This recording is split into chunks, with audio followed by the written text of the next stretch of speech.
update on Matthias Samuelsson? Day to day. So we had a lot of guys with maintenance days today. It's just we've played a lot of hockey in the last 7-8 days, and we'll know more tomorrow. In what areas of the game last night did Tyson Jost really assert himself and make an impact? The first goal of the game was a very nice play, obviously, to see Gergensons in the open space and support Oki on the transition. But he's a very likable guy and brings a lot of real positive energy, and that was an impact right out of the game. As far as the goalies go, we've asked you about the goalies a bunch of times.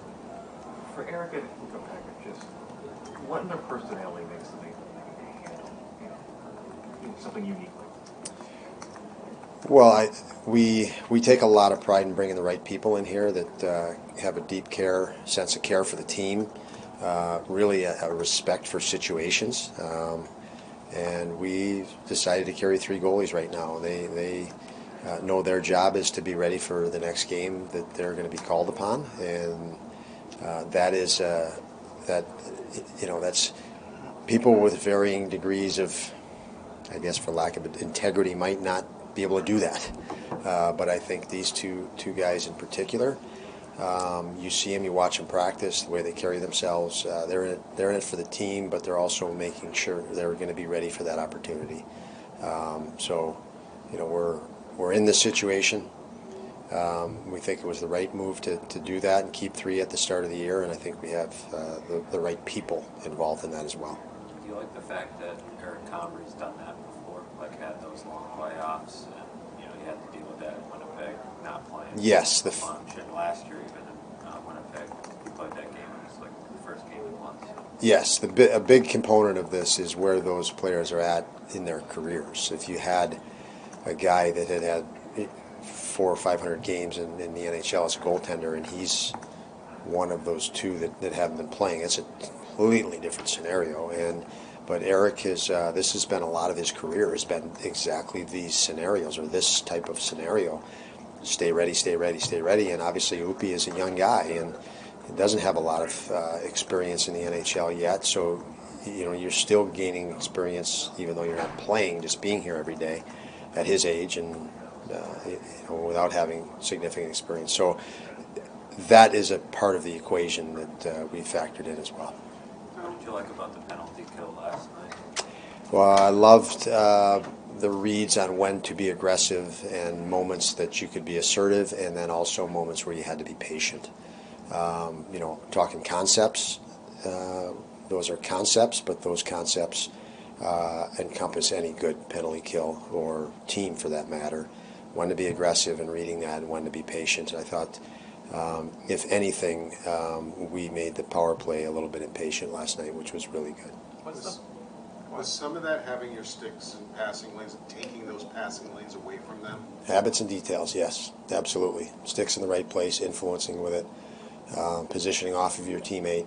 So lots of habits and details.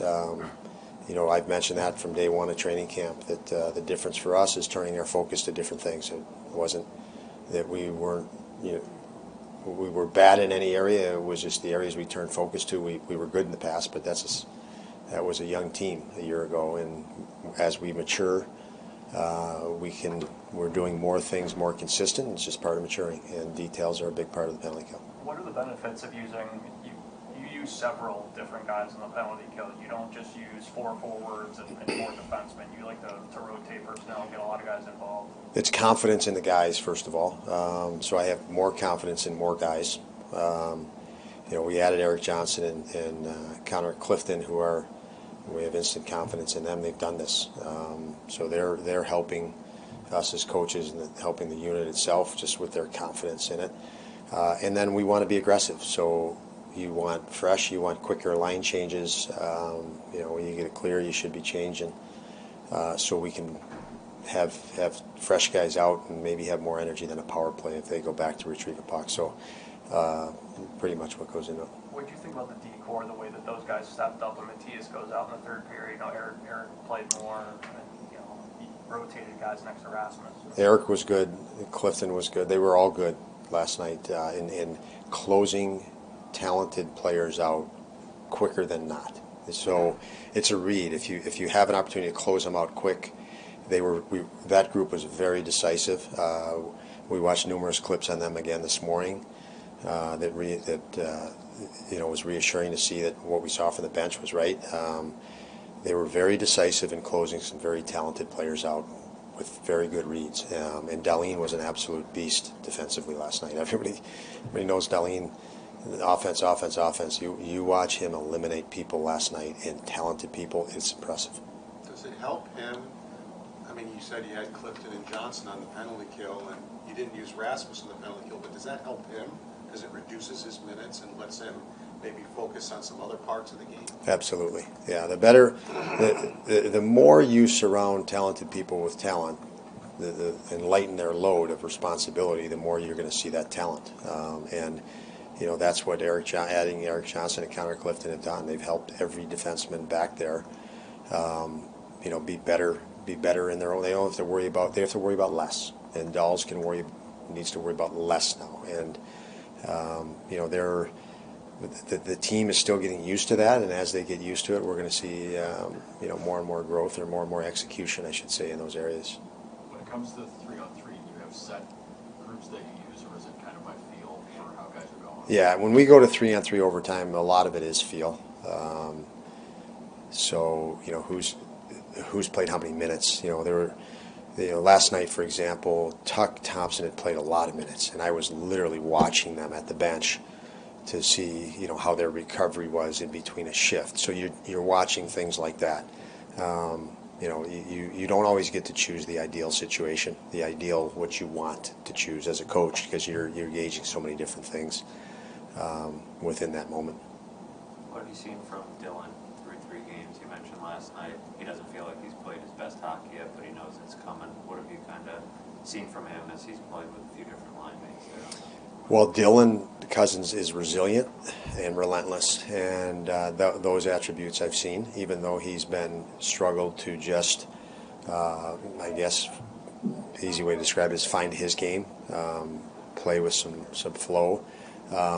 So the goal last night was, I think, big for him to score a game-winning goal in that situation. You can't not feel better about your game after something like that, the surge of adrenaline. But he's still effective for us. He still brings grit. He's finished more hits. He's battled tougher in puck areas. It's only a matter of time before he's really in sync. I thought Krebs with him last night was good, even though they didn't get a ton of time. Krebs we used for face-offs in different situations, but that was nice to see. I know you've mentioned how Clifton's game is maybe more suited for regular season play, but how do you think last night's performance of his really showed that he's adjusted better to the system up through 3 games? Yeah, he's definitely, and Eric is adjusting or getting more comfortable in acclimation to the system, how we want to play, and teammates.